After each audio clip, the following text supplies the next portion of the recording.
Halo semuanya, selamat datang kembali di S Media Channel. Hari ini kita akan membahas topik yang sangat menarik tentang sejarah dan mitos seputar bangsawan dan darah biru. Pernah nggak sih kalian dengar istilah darah biru atau berdarah biru? Istilah ini sering kita dengar untuk menyebut orang-orang dari kalangan bangsawan atau keluarga kerajaan. Tapi tahukah kalian bahwa sebenarnya tidak ada manusia yang benar-benar memiliki darah berwarna biru? Istilah ini muncul dari Eropa pada abad pertengahan, tepatnya dari Spanyol. Pada masa itu, keluarga bangsawan yang berkulit sangat putih sering memperlihatkan pembuluh darah mereka yang terlihat kebiru-biruan di balik kulit mereka yang pucat. Berbeda dengan rakyat biasa yang bekerja di bawah terik matahari hingga kulit mereka lebih gelap. Sejarah bangsawan sendiri sudah ada sejak ribuan tahun yang lalu. Di berbagai peradaban kuno seperti Mesir,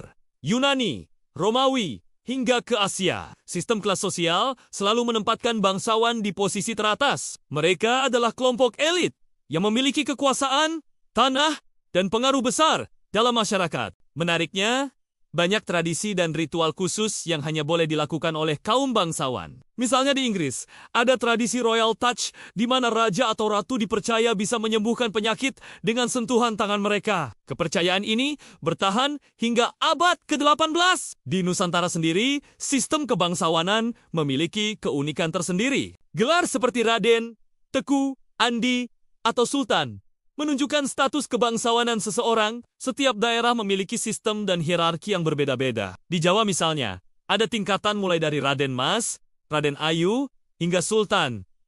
Tapi tahukah kalian, banyak mitos tentang bangsawan yang ternyata tidak benar. Salah satunya adalah anggapan bahwa semua bangsawan hidup mewah dan berkecukupan. Faktanya, banyak keturunan bangsawan yang hidup sederhana dan bekerja seperti masyarakat biasa. Status kebangsawanan tidak selalu sejalan dengan kekayaan material. Ada juga mitos bahwa bangsawan hanya boleh menikah dengan sesama bangsawan. Meskipun hal ini memang umum terjadi di masa lalu, sekarang sudah banyak keluarga bangsawan yang lebih terbuka. Mereka tidak lagi terikat ketat dengan aturan pernikahan sesama kalangan. Yang menarik, beberapa tradisi kebangsawanan justru memiliki nilai-nilai positif yang masih relevan hingga saat ini. Seperti pentingnya pendidikan, tata krama, dan tanggung jawab sosial. Para bangsawan dididik untuk menjadi pemimpin yang bijaksana dan mengayomi masyarakat. Di era modern ini, peran bangsawan memang sudah jauh berbeda. Banyak negara telah berubah menjadi republik